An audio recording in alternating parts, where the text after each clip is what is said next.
निगार से स्टार्ट करना चाहूँगी, कहते हैं लेडीज़ फर्स्ट। अच्छा जी, निगार, सबसे पहले कि ये जो हसीना वाजिद के खिलाफ स्टूडेंट मूवमेंट इतनी ज़्यादा कामयाब हो गई, यूनिवर्सिटीज़ के स्टूडेंट्स आए, आप एक्सपेक्ट कर रही थी कि ऐसा होगा? अच्छा, शुरू में जब मैंने ये जुलाई में सुना है कि ऐसे कोई कोटा प्रोटेस्ट हो रहे हैं, आई जस्ट थॉट कि ये नॉर्मल सी कोई प्रोटेस्ट हो रहे हैं, ये मान लेंगे, मतलब ये इसका चेंजेस होगा। ये बेसिकली फ्रीडम फाइटर्स के जो फैमिली मेंबर्स हैं उनके लिए ये कोटा प्रोटेस्ट चल रहा था। बेसिकली देखिए 1971 गुजरे हुए 50 ईयर्स हो गए, तो ये बात सही भी नहीं है जो उन्होंने कोटा बना के रखा है। उनके फैमिलीज जो है ना, ये फैसिलिटीज उनको मिल रहे हैं, लेकिन जो मेरिट बेस्ड स्टूडेंट है उनको कुछ नहीं मिल रहा है। तो इन्होंने जो ये प्रोटेस्ट स्टार्ट किया, जब शुरू में मुझे लगा कि शेख हसीना के खिलाफ तो बोल ही नहीं सकते, उनके हाथ में पावर है, वो किसी को बोलने ही नहीं देते हैं।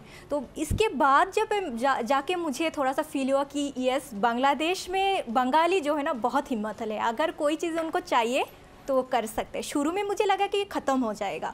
इसमें गलती हमारी फॉर्मर प्राइम मिनिस्टर की भी थी, उनको मिल बैठ के बात करके इसका सोल्यूशन निकाल लेते तो शायद इतने सारे स्टूडेंट शहीद भी नहीं होते, ये सारा मसला भी नहीं होता। वो चेंजेस उन्होंने की है, लेकिन 1000+ स्टूडेंट के शहीद होने के बाद की है। तो मुझे शुरू में नहीं लगा, बट बाद में जब आहिस्ता आहिस्ता शहीद होने लगे, इतने सारे स्टूडेंट का शहीद हो गए, तो इसके बाद मुझे लगा कि नहीं, ये लोग अभी नहीं रोकेंगे, चाहे सारे मर जाए, लेकिन लोग इस पर काम करेंगे और इस पे ये लोग जीत।